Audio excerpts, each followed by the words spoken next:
I'm really delighted that you guys are that you're all here. Thank you for being here on what I hope is a sunny and warm Connecticut afternoon. Although I have no idea because I'm coming to you from my childhood home in Tennessee, which is sunny and warm.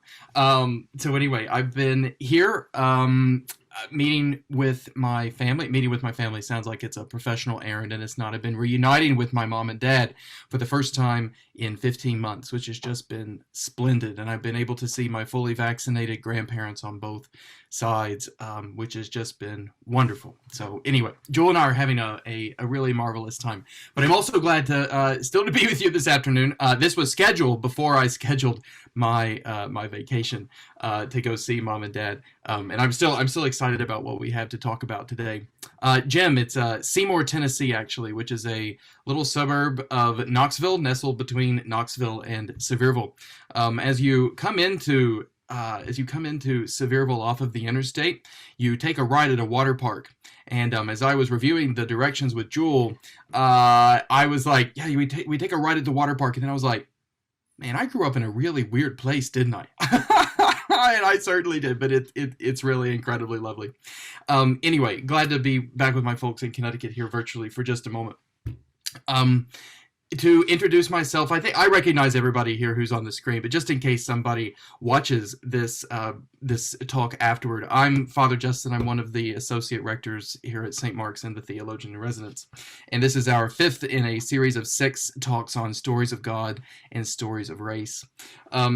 I want to acknowledge that even while I'm experiencing great joy, and I hope so very many of you are, that our world is hurting in incredible ways and has been hurt in incredible ways. Our country's been hurt in incredible ways since we met last week. Just in the last 24 hours, I know that we all hold the events of the shooting in Boulder, Colorado in our hearts this evening, remembering especially Reverend Elizabeth, your family there in Boulder.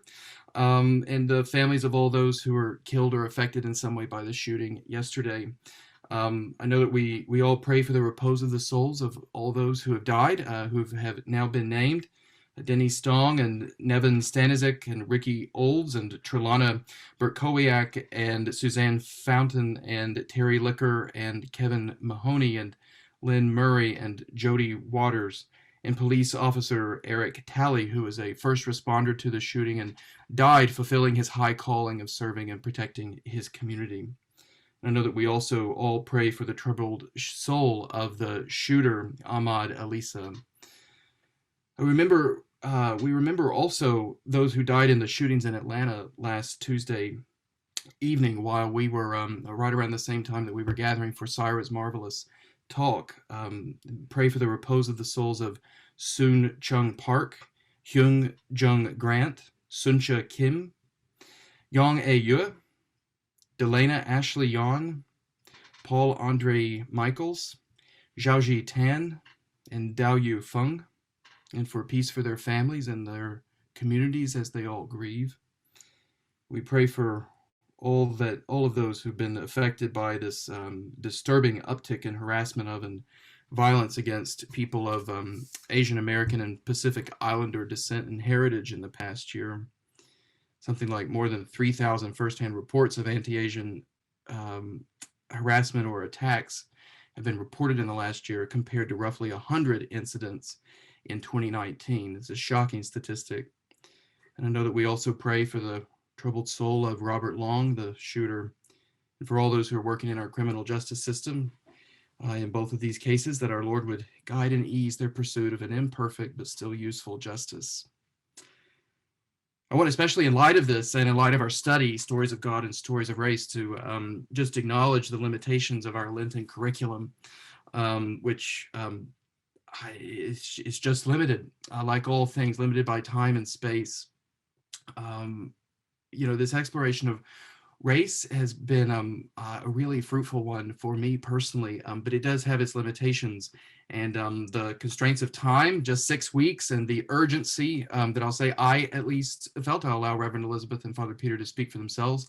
The urgency that I felt to have a period of listening to Black voices in particular meant that we're only hearing some stories of God and some stories of race here, and there's a real absence, a noted absence, a noticeable absence, given the events of the last week, in that we're not hearing from many of our siblings in Christ of Asian heritage or background at all. For those of you who are interested, you might want to take a look at the work of the Japanese theologian Kazo Kitamori. I'm going to put their names in the chat for you here in just a moment. Kitamori wrote an incredible classic called Theology of the Pain of God. He's a Japanese theologian, an incredible writer. Or the work of the Asian American and Anglican Episcopalian theologians still living, Kwok Pui-lan and Patrick Chang. Father Chang in particular is actually now a theologian in residence at St. Thomas Fifth Avenue, as well as an adjunct faculty at Episcopal Divinity School at Union. So if you will tune into anything from St. Thomas Fifth Avenue, you may already be familiar with Father Chang's work. You might find his book, Rainbow Theology, very interesting for you. I will, after I'm done with the initial talk, I'll put all their names in the chat in case you want to Google them. And if you're interested in talking any more about these folks, please do drop me a line at jcrisp@stmarksnewcanaan.org, and happy to talk with you more about it after Holy Week, because again of those constraints of time. In any case, this past week has been a reminder for me that, and I know to all of us, that the work we're about this Lent is the work really of our being disciples, trying to follow the way of Jesus in this place and time, not just a box to be checked or some single class to take. This is the work of an entire life as we hasten slowly, as Lise so marvelously puts it, on this way of love in pursuit of racial justice and reconciliation. So I just wanted to acknowledge some of that before we began today, given that we're going to be looking at some really interesting, though also perhaps troubling stories, both from the Bible and also from our country, but ones which point us away, I think, from particularly the story of anti-Asian hate that it's had a resurgence in our consciousness just in the last 7 days. So let me share my screen here, and we will begin. So our study this evening continues with the story of Jesus and the Samaritan woman, aka the woman at the well, from the 4th chapter of St. John's Gospel. To give you some understanding of how this story works and why it's powerful, I need to give you the bird's eye view, or like a 5-minute historical tour of the political dynamics of the kingdoms of Israel and Judah, from like the 11th century BC up to the 1st century BC. So please forgive any inaccuracies here. I'm trying to give you the bird's eye view so you get some sense of what's going on when Jesus comes on the scene here in John's Gospel. So Israel and Judah, according to the scriptures, are ruled as a united monarchy, okay, a single kingdom with one king for a little over 100 years. Okay, this spans the 11th and the 10th centuries BC under the reigns of Saul, David, and Solomon, well known to all of us from Sunday school, right? It's a single kingdom under a single king for those 3 rulers. But then following the ascension of Solomon's son, Rehoboam, to the throne around 930 BC, the northern tribes rebelled against him. He had set up his capital in Jerusalem, and they rebelled against Rehoboam, and they established a new northern kingdom, variously known as Israel or Samaria. And it was ruled by King Jeroboam. You can read all about this in 1st and 2nd Kings, those dusty old history books in the Old Testament. And pictured here is 9th century Israel and Judah after that rebellion, after that split between the northern kingdom and the southern kingdom. The northern kingdom then was conquered by the Assyrians. You can see them in the upper right-hand corner of the screen in 720, so in the 8th century BC. Then in the 7th century, King Nebuchadnezzar famously conquers the southern kingdom of Judah and exiles all the Judean leaders and the intelligentsia to Babylon.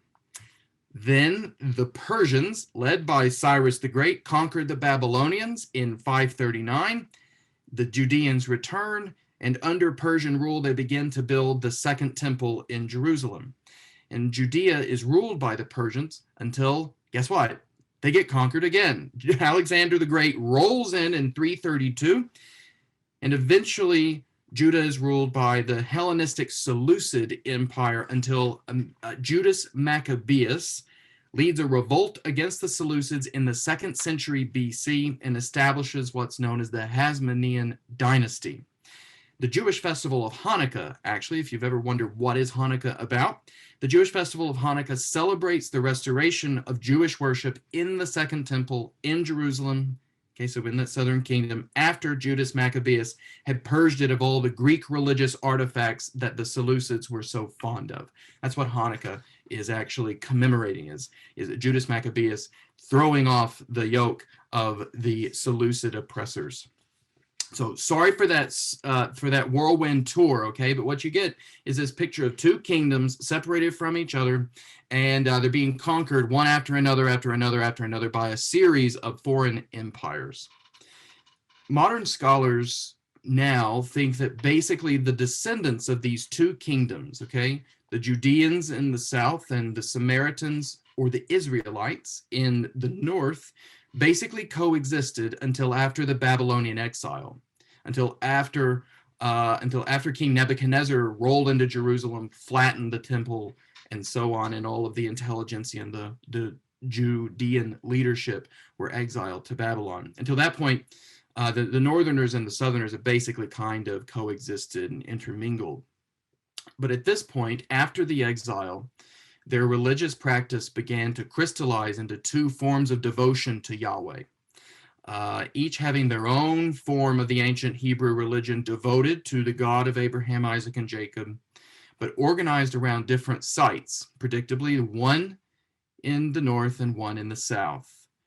The Judeans around Mount Moriah in the south, and the Samaritans around Mount Gerizim in the north. And the debate was about, well, which of these mountains is the place where God really shows up? And the Samaritans built a temple of their own in the 5th century BC on Mount Gerizim, and it stayed there until it was destroyed by the Hasmoneans, by Judas Maccabeus and his generals in the 2nd century BC. And the Hasmoneans not only got rid of the Seleucid Empire and established a Jewish dynasty in the kingdom of Judah, but they also conquered Samaria, and they extended Judea's borders to include it. So now there was again a united Israel or Judea under one ruler, but it was one by conquest in this case, not as the scriptures have it anyway, a single united kingdom under Saul and David and Solomon. So the Hasmoneans, after they conquered Samaria, strongly disputed the Samaritan northerners' claims to be real Israelites. They painted them as foreigners to the true descendants of Israel themselves, the Judeans. And the Hasmoneans were then conquered by the Romans. So it's the Hasmoneans that are on the scene just before Jesus, okay? The Hasmoneans are conquered by the Romans. Herod the Great, of the world's greatest Christmas pageant fame. Herod the Great is installed as a puppet king by the Romans in 37 BC, and that's when Jesus comes on the scene. And Jesus is born in Bethlehem of Judea, okay? So he is, even though he spends his childhood in Nazareth, which is in the region known as Samaria, okay, it's in the north. He's born in Bethlehem in the south. So he is considered a Judean rather than a Samaritan. So by Jesus's day, Samaritan was a distinct ethnic and increasingly a religious designation. Okay, it's a word that denoted both the person's northern heritage, their ethnic heritage as it were, and the fact that they practiced a religion that was increasingly considered to be distinct from Judaism. And Jesus is actually himself still in the middle of all those debates about whether the Samaritans were practicing a form of Judaism or a different religion altogether, whether Samaritanism was kind of like a denomination of Judaism, we might say, to use an imperfect historical analogy, or whether it's an entirely different religion. He's kind of in the middle of that debate. But in any case, the Samaritans were already by this time thought to be a different ethnicity than the Judeans, and they were painted as foreigners, pretenders to real Israelite identity. And that's been true since the Hasmoneans, some centuries before Jesus. So in the passage for today, Jesus meets a Samaritan woman at Jacob's well in the north, in what is now the West Bank. He meets the Samaritan woman, and he crosses two cultural taboos or boundaries of his own day. The first in speaking openly and publicly with a woman, and a woman of ill repute at that, as we learn in the passage later on. Anne Richards always called the woman at the well the Joan Rivers of her day. Jesus is like, you've been married such and such number of times, and the man you're currently living with is not your husband. And then the woman is like, yep, all that's true. So he's speaking publicly and openly with a woman here, and that would have been a woman of ill repute, which would have been taboo in his day. And he's also speaking with a Samaritan in particular. We can see the author of John's Gospel indicating how odd that would have been. So they have this beautiful exchange that I know you'll all remember here. A Samaritan woman came to draw water, and Jesus said to her, "Give me a drink." The Samaritan woman said to Jesus, "How is it that you, a Jew, ask of me a drink? I'm a woman of Samaria." This is the author of John. Jews do not share things in common with Samaritans. Full stop. Okay, that's the editor of that's the editorial comment from the author of John. Jesus answered her, "If you knew the gift of God and who it is that is saying to you, 'Give me a drink,' you would have asked him, and he would have given you living water." And the passage goes on, and I don't want to get too focused on it because I want to talk particularly just about the fact that these two people are talking to each other across this ethnic boundary. But if you go back and you read the 4th chapter of John and the rest of this story, you'll see that Jesus starts getting into a conversation about worshiping on a mountain as opposed to worshiping in spirit and in truth. He ends up telling the Samaritan woman, you know what, it doesn't matter what mountain you worship on, whether it's Mount Moriah in the south or Mount Gerizim in the north, because worshiping the Father in spirit and truth means finding God through me. I'm going to transcend these boundaries of worship that have divided our peoples, and I'm going to be the center of worship, not some mountain. Anyway, that's kind of what's going on later in the passage. If you were ever curious, why does Jesus start talking about mountains when he's having this wonderful conversation about living water in John's Gospel? So our voice of color, our theologian of color this week is Kelly Brown Douglas, an Episcopal priest, a canon at the National Cathedral, and now the dean of the Episcopal Divinity School at Union Theological Seminary in New York. She considers herself a womanist theologian, so a theologian doing theology from the perspective of Black women, like Dolores Williams, who Reverend Elizabeth presented on a couple weeks ago. Kelly Brown Douglas also studied with James Cone at Union. She did her PhD under James Cone, and Lise Least is going to give us a marvelous introduction to Dr. Cone's work next week when we read from The Cross and the Lynching Tree. Already looking forward to that, Lise, next Tuesday. Dean Douglas was also one of the first 10 Black women to be ordained a priest in the Episcopal Church. She's a totally amazing priest and amazing scholar. In her book, Stand Your Ground, from which our meditation this week is taken, Dean Douglas is reflecting on the power of the story we just rehearsed, the complex and deep divisions between Samaritans and Jews in Jesus' day, the power of Jesus' willingness to cross the boundaries of his culture and his identity, to be with his ethnic other, and Jesus' own transforming solidarity with those who suffer marginalization and violence in our own day, as he was unafraid to cross over his ethnic boundary and be with the Samaritans, those who've been othered by his people. In a similar way, Jesus does the same thing over and over with marginalized people. In a way very similar, actually, to Frederick Douglass last week, Dean Douglas challenges churches like her own, the Episcopal Church, our own, the Episcopal Church, to follow Jesus in a really concerted and devoted way. The challenge for white churches, she writes, is to step out of the space of cherished white property to be where Jesus is, with the crucified class of people. This is the significance of Jesus entering into the space of the Samaritans. He let go of his privileges, of his Jewish maleness, in order to show forth the full measure of God's love. The church must follow Jesus in this regard. It must cross over into the space of the Samaritans in its own time.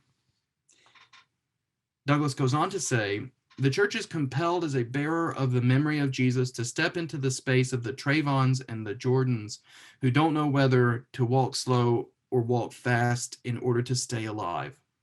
To step into their space is what it means for the church to bring the past, which is Jesus, into the crucifying present realities of our stand your ground culture. So one story, the chief story with which Douglas is concerned in this book, Stand Your Ground, the chief testimony from which she thinks white majority churches like her own Episcopal church are learning as they seek to follow Jesus in this ethnic boundary transgressing way, is the way in which our society continues to be riddled and afflicted by extrajudicial violence to which Black people are subject in disproportionate ways, and people of color also in general in disproportionate ways to white folks. The two people whom she names in the passage I just quoted are, of course, Trayvon Martin and Jordan Davis, two Black teenagers who in 2012 were shot and killed by civilians who then appealed to Florida's Stand Your Ground law in defense of their actions. Martin's shooter, George Zimmerman, was acquitted, you'll recall, whereas Davis's shooter, Michael Dunn, was convicted of murder in the second degree and subsequently in the first degree. Reading this book in 2021, I find it's really hard not to think of George Floyd, Breonna Taylor, and others who were killed not by civilians, but by police officers, especially in the wake of their deaths last year and the protests which swept our country, and also in which I know so many of us on the screen joined when they came to New Canaan. George Floyd was killed in Minneapolis by Derek Chauvin. He killed him by kneeling on his neck for 8 minutes 46 seconds during a failed arrest attempt in May of last year, you'll recall. And Breonna Taylor was killed in Louisville by officers attempting to force entry into her home as part of a drug investigation that appears to have gone awry. And it didn't concern Taylor herself or her boyfriend at the time, Kenneth Walker, her boyfriend who was with her in the apartment, that filed an initial shot, mistaking the officers for intruders, but her ex-boyfriend. And a great deal of the legal debate, it seems to me, which has ensued, concerns whether the officers in fact announced themselves as such, whether Taylor and Walker heard them, and so on. The officers having secured a no-knock warrant that would permit them to enter the apartment unannounced, controversially so, but choosing in the end not to serve the warrant as a no-knock, but knocking forcibly on the door. Taylor's boyfriend saying that officers did not respond to his asking them who they were, the officers saying that they did, and so on. Fallout from both of these cases is ongoing, and I know you're all following it as I am. Last year, both Republicans and Democrats put forward federal police reform bills, which, just say unfortunately, to my mind, fell prey to partisan gridlock, though we'll get another opportunity in this Congress to put in place some, again, I hope imperfect but useful bipartisan legislation to make events like this less commonplace. Interestingly, and this is where the graphs here on the slide come in, both the Democratic and the Republican bills introduced in 2020 try to fix one very serious problem that impedes our ability to make harmful, just deplorable events like this less common, which is that self-reported administrative data from police departments concerning misconduct is widely considered to give us an incomplete picture of police brutality against Black and brown people. Democratic legislation would create a national registry called the National Police Misconduct Registry to compile data on complaints and records of police misconduct. And the Republican-sponsored Justice Act would have required increased reporting after an incident where an officer has discharged their weapon or used force.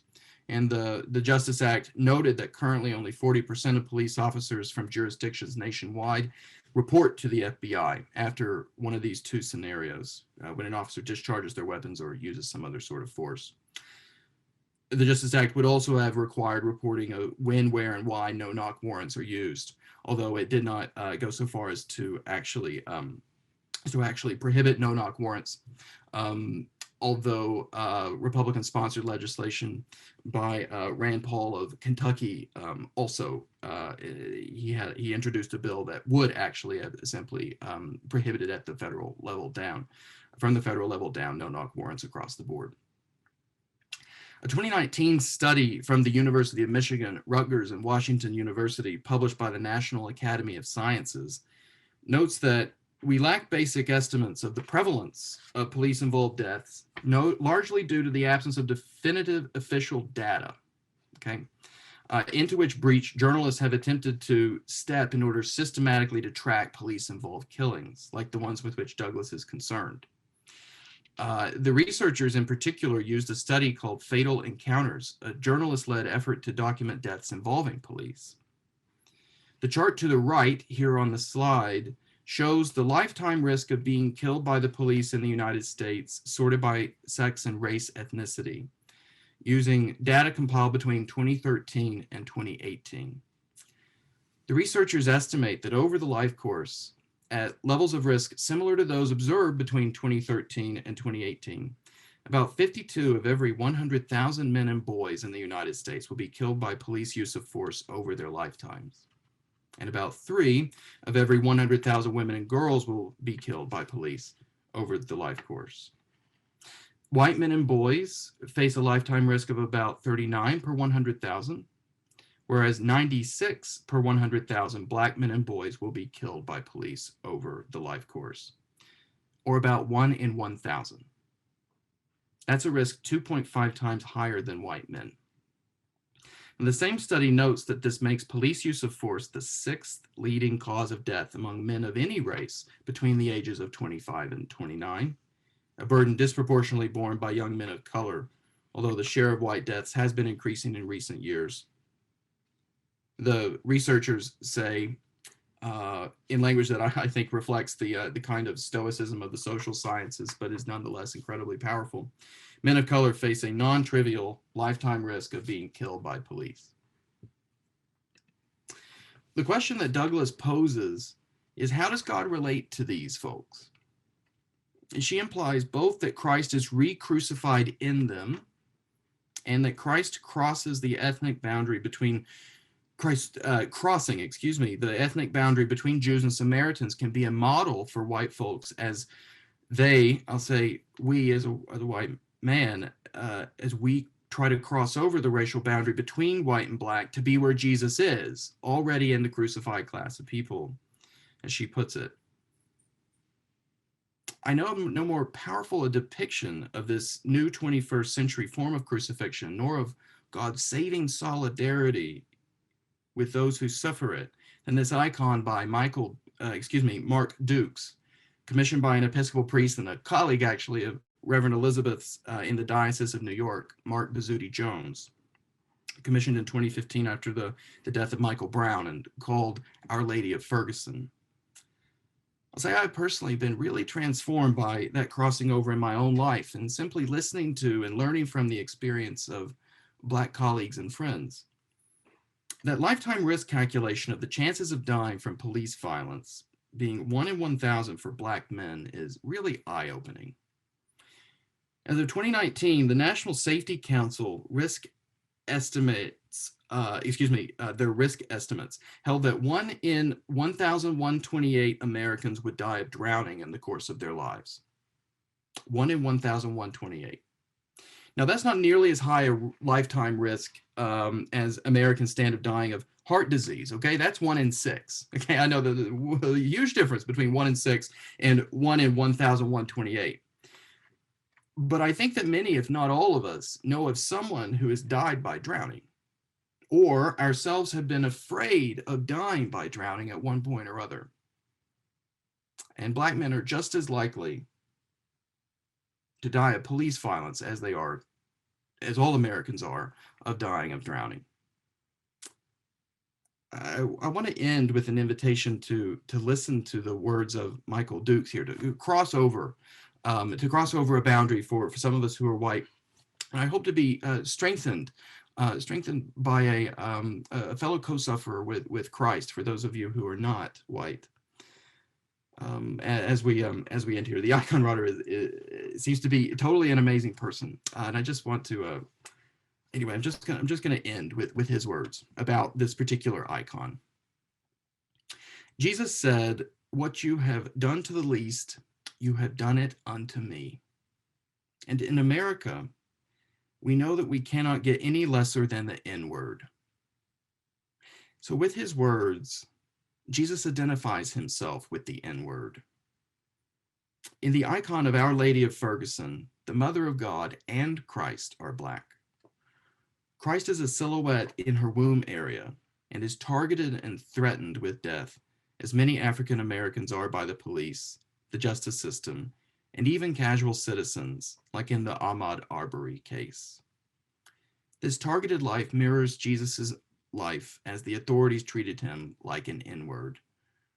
He was not esteemed, and he was targeted, beaten, lynched, put on a cross, and not given justice. Both figures in this icon have their hands up, not just because they are threatened, but also ironically in the same pose that they are praying to and praising God, who will judge those that would try to do them harm in the exaltation of heritage and flesh.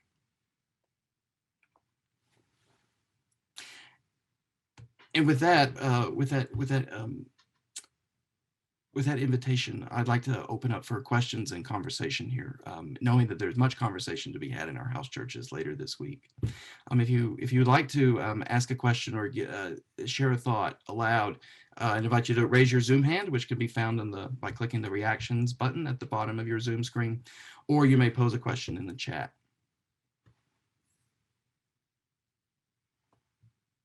Yeah, Reverend Elizabeth.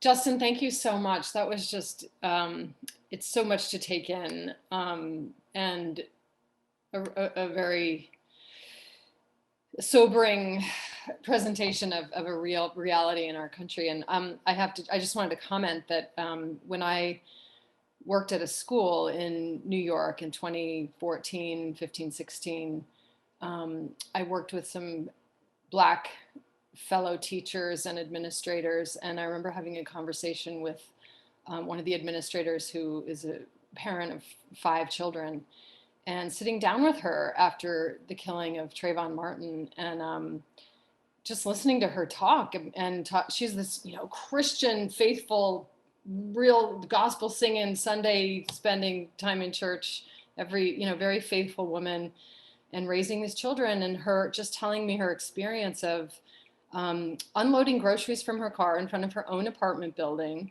in the Bronx, and police just stopping to say, "What's she doing there?" And I just sat there listening, thinking, I will never have to have conversations with my son like she has to have with her boys, mainly, every night that they go out, every day they leave the house. She's not sure what's going to happen. And she was telling me this, and I really took it in for the first time that we live in separate realities. And it just was very humbling for me to just sit and listen to that and know that I don't know what it's like.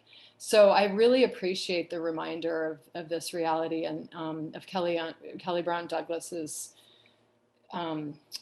stark presentation of Jesus as identifying, and Dukes also is presenting Jesus as identifying with the crucified class in a way, and that's a pretty strong term, but it's very real. And I think it's very hard sometimes to just accept this reality that none of us want to think is true, because it's so horrifying.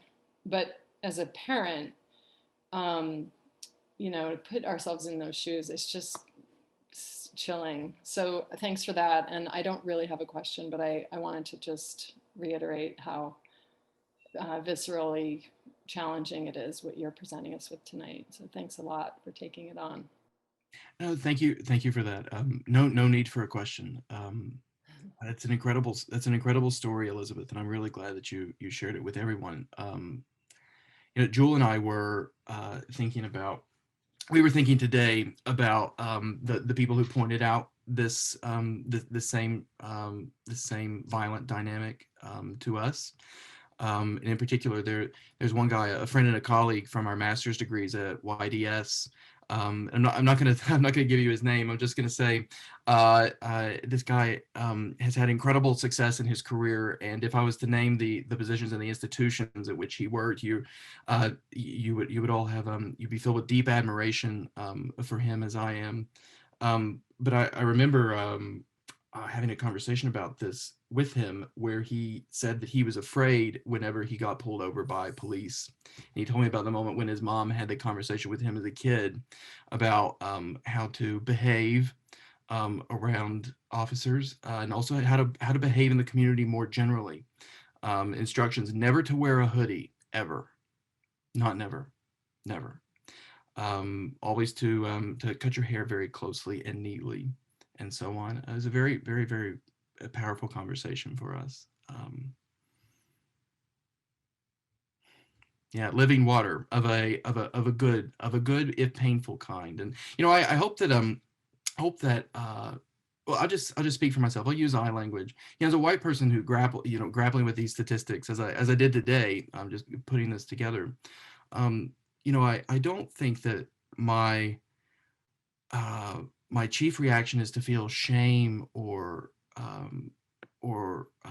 guilt or anything of that kind. I have actually Kelly Brown Douglas in the back of my head.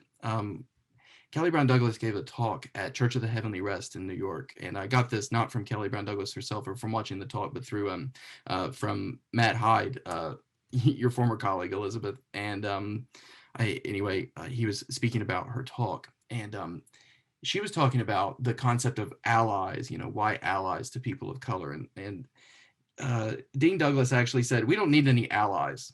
We need for people to get on the ark. What she meant by the ark was she was referring to that quote from Martin Luther King Jr.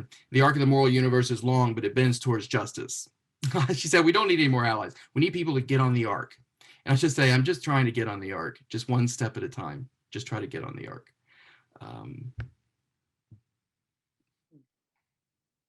Yeah, others here. Question or comment? Okay, Jim, if I ask a live question? Go for it. In a lot of passages in the Bible, when Jesus does something, I think we're called to look at his actions as modeling good behavior. And I think this is one of them where, as you said, he reached across the ethnic boundary and possibly the religious boundary to a foreigner and engaged. And I'd like to invite you, if you could share with us what you think the equivalent reaching across is in the context of the white and black divide. And what I'm sort of, I mean, you can speak theologically and philosophically if you want, but I'm really talking more like practically, right? Oh, I'm with you, Jim. Anybody else is welcome to chime in too, but you get the first crack at that one. Yeah, totally. I would love it if other people chimed in too. I will say, Jim, that there are two things that I'll just say there are two things that I'm personally thinking about. One is the incredibly transformative conversations by Tom Jones and Lise with Father Peter last summer. I want to go back to those because there were they were marvelously really practical. There were really interesting and perceptive analyses of what faces communities of color and Black communities in particular, and also proposals about how to ameliorate those ills. And so I'm just trying to listen. The second is I'm trying not to fall into despair with regard to our political ineptitude. I don't know if that's a word or not in addressing some of this stuff in a durable way. I felt it's rare that I just say, out loud, I felt called by God to say something. But I'm just going to say, I felt called by God today to remind myself and anybody else who's listening into my internal monologue, which is what most of my sermons and presentations are, um, that this summer we had broad bipartisan consensus on a couple of things to take steps to decrease police brutality. Not that we did not agree on everything. We certainly did not. But there were some things that everybody agreed on. And we are many months out. And it seems to me that the partisan culture wars have taken over, and they make it seem as though we cannot actually agree about any steps to take at all. When in actuality, just a few months ago, we agreed on a number of them. And for various reasons, it did not, it didn't go forward. And so, I'm thinking about writing our representatives in Connecticut to encourage them to do whatever it takes to find workable ways to get some legislation through the Senate. And it will require Republican support, given the fact that it cannot be passed through budget reconciliation, and the filibuster is still in effect. And I really want to use my voice as one of their citizens to say, hey, we need something. Okay, we need something. Perfect ain't on the menu. Let's do this. So those are two things. I would love for anybody else to chime in on this question. I think that would be great. Well, I've been moved to start a program that is, it's not earth-shattering, but it's teaching kids of color to ice skate, which is part of my past, and I'm really excited about which I started in 2019 before the pandemic hit, with a successful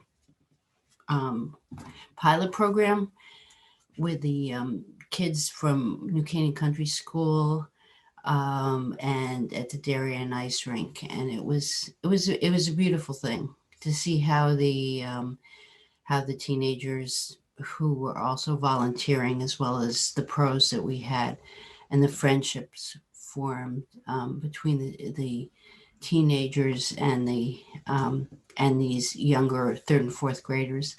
And I just really think that that's where it's going to happen. And we're now having a teen mentor program, and we have a diverse board, and the teen mentor program is going to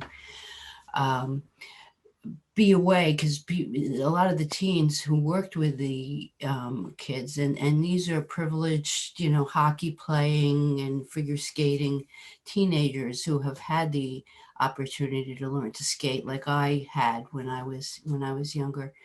And so they bridging these kind of cultural and economic divides here, in Connecticut, is something that I'm, devoting myself to. But and everybody, there are so many people who have given in so many other ways, but I think especially with young children, starting to bring people together in a caring and fun way, where they're learning, they're sort of officially learning a skill, but they're also talking about, what happened that week, and with their families too.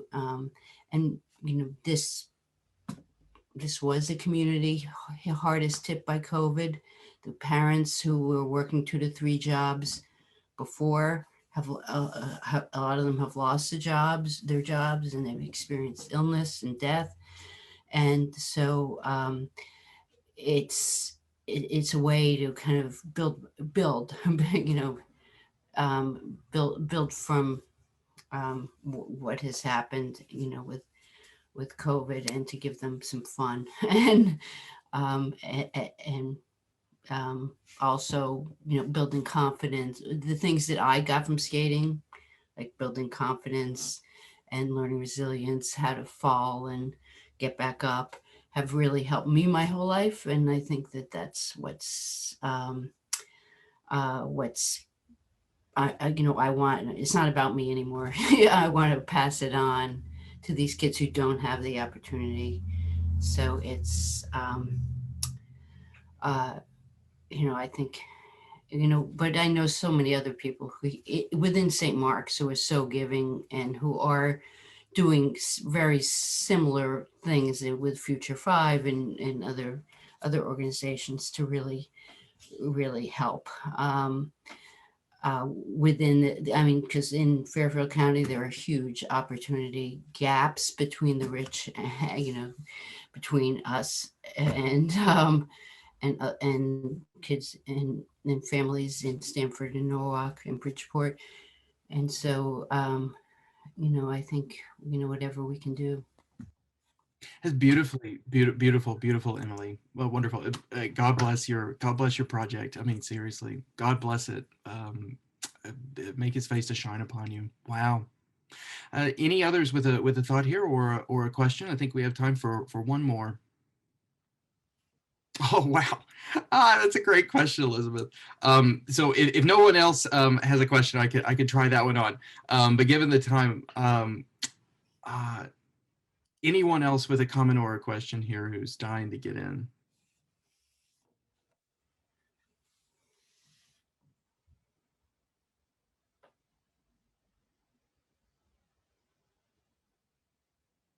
I had a memory yesterday seeing somebody that was with St. Mark's Camp Hand in Hand when we had that program. Yeah, that was great. That was a very successful camp, I thought, and I'm not sure why it didn't continue, but I ran across a man named Troy Haney. Does anybody remember him? I remember him.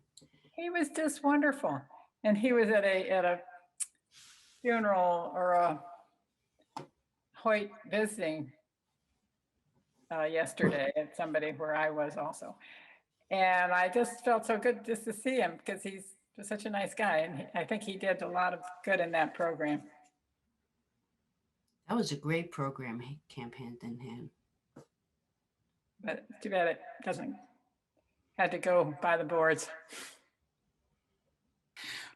Well, hey, the spirit is alive and well. And so anyway, that's beautiful, Molly, and beautiful that you brought it back into the space. I see Reverend Elizabeth nodding here. It's gorgeous. Let me I just want to put in a word for laundry love, going out and being with the people. And as Emily said, there are wonderful volunteer opportunities. I think one of the richest, most spiritual experiences I've had is volunteering in the shelters and hearing the people's stories and just listening and being able to help in any way I can. And the children too. There are children's programs where you can tutor the children's in the shelters. And those are ways that you introduce yourself to a young child, that you care. And that is just one step in building a bridge. So anyway. Gorgeous, Linda. I'm so glad that you said so. Laundry love is an incredibly beautiful thing.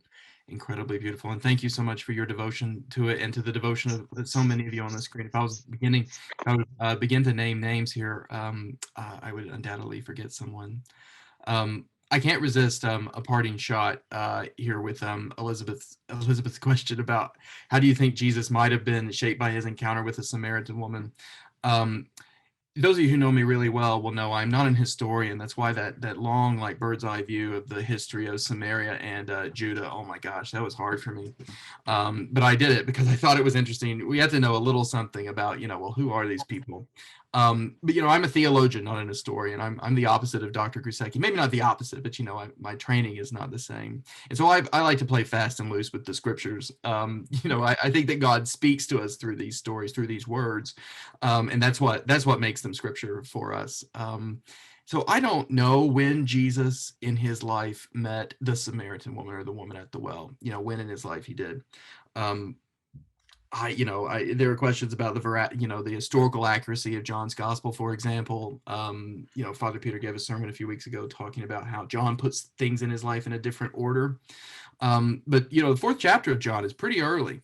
And I would like to think that Jesus was so shaped by his encounter with the Samaritan woman that afterward, later on, it inspired him to tell the parable of the Good Samaritan, which I know is not in John, it's in Luke. So again, I'm playing the theologian's game here. I'm speculating about what might be true with a capital T, even if it didn't actually work out that way in history, which I think we just have no way of telling, really. When did this happen in Jesus's life? But Jesus has a lot of positive things to say about Samaritans in all of the Gospels. The treatment of Samaritans in Matthew is a little I'll just say is not as nice as in not as open or inclusive as in Luke and John. But the story, the parable of the Good Samaritan is putting this ethnic other in the position of being the moral hero. All the people you think are gonna help the guy in the ditch don't, but the person who you think is like the scum of the earth, yep, that's who it is. And I would really like to think that if Jesus met the woman at the well as early as John suggests, maybe that lived experience, that lived encounter, like so many of the boundary crossings that we're talking about today, and have been just in the last little bit, maybe that inspired him to teach in that way. Anyhow, your guess is as good as mine at some level. And with that, for somebody who's really smart and has more answers than me, Lise Least is going to be with us next week to talk about James Cone and the cross and the lynching tree, a really powerful meditation on the